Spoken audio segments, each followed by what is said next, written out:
आमदाराची दादागिरी पाहायला मिळाली आहे। भाजपा आमदार सुनील कांबळेंकडून पोलिसाला मारहाण करण्यात आली आहे। कार्यक्रम संपताच पोलीस कर्मचाऱ्याच्या कानशिलात लगवण्यात आली।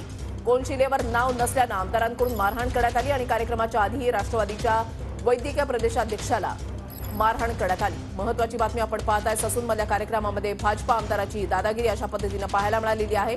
भाजपा आमदाराकडून पोलिसाला मारहाण करण्यात आलेली आहे। कोनशिलेवर आपलं नाव नाही, त्याच्यामुळे नाराज भाजपा आमदारांना हे कृत्य केल्याचं बोललं जात आहे। भाजपा आमदार सुनील कांबळेंकडून ही मारहाण करण्यात आलेली आहे। व्यासपीठावरून खाली उतरतानाच हा प्रकार जो आहे तो घडलेला आहे। पोलीस कर्मचाऱ्याच्या कानशिलात भाजपा आमदारांना लगावलेला आहे।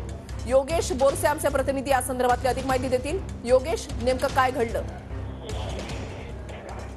ससून रुग्णालयामध्ये आज उपमुख्यमंत्री अजित पवार यांच्या उपस्थितीत कार्यक्रमाचं आयोजन करण्यात आलं होतं आणि तृतीय पंथीयांसाठी वॉर्डचं उद्घाटन हे अजित पवार आणि हसन मुश्रीफ यांच्या उपस्थितीत पार पडलेलं आहे।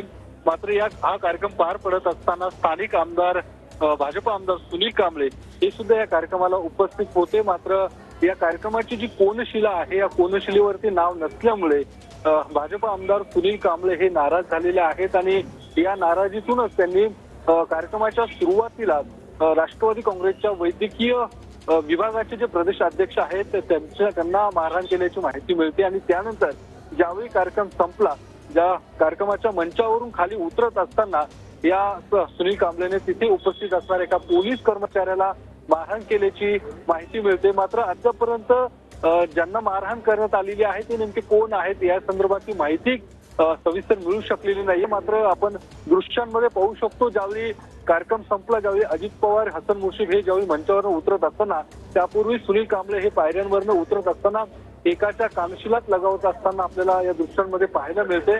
त्यामुळे सुनील कांबळेंची अडचणी खरं तर यामुळे वाढताना आपल्याला पाहायला मिळतात। यापूर्वी सुद्धा अनेक अडचणी किंवा वादात सुनील कांबळे हे सापडल्याचं आपल्याला पाहायला मिळालं होतं आणि पुन्हा एकदा या ससून रुग्णालयाच्या कार्यक्रमाच्या निमित्ताने सुनील कांबळेंच्या अडचणी वाढताना आपल्याला पाहायला मिळतात।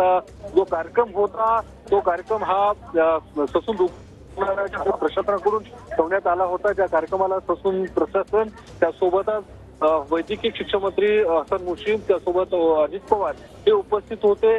कार्यक्रमाला रवींद्र धंगेकर त्यासोबतच सुनील कांबळे सुद्धा उपस्थित होते। मात्र सातत्याने सुनील कांबळेंनी हा राग व्यक्त केलेला आहे की कोनशिलेवरती माझं नाव असणं अपेक्षित होतं, मात्र ते का नाहीये याचा राग त्यांनी कुठेतरी या कर्मचाऱ्यांवरती काढल्याचं दिसतंय। नक्कीच, धन्यवाद योगेश दिलेल्या सविस्तर माहितीसाठी।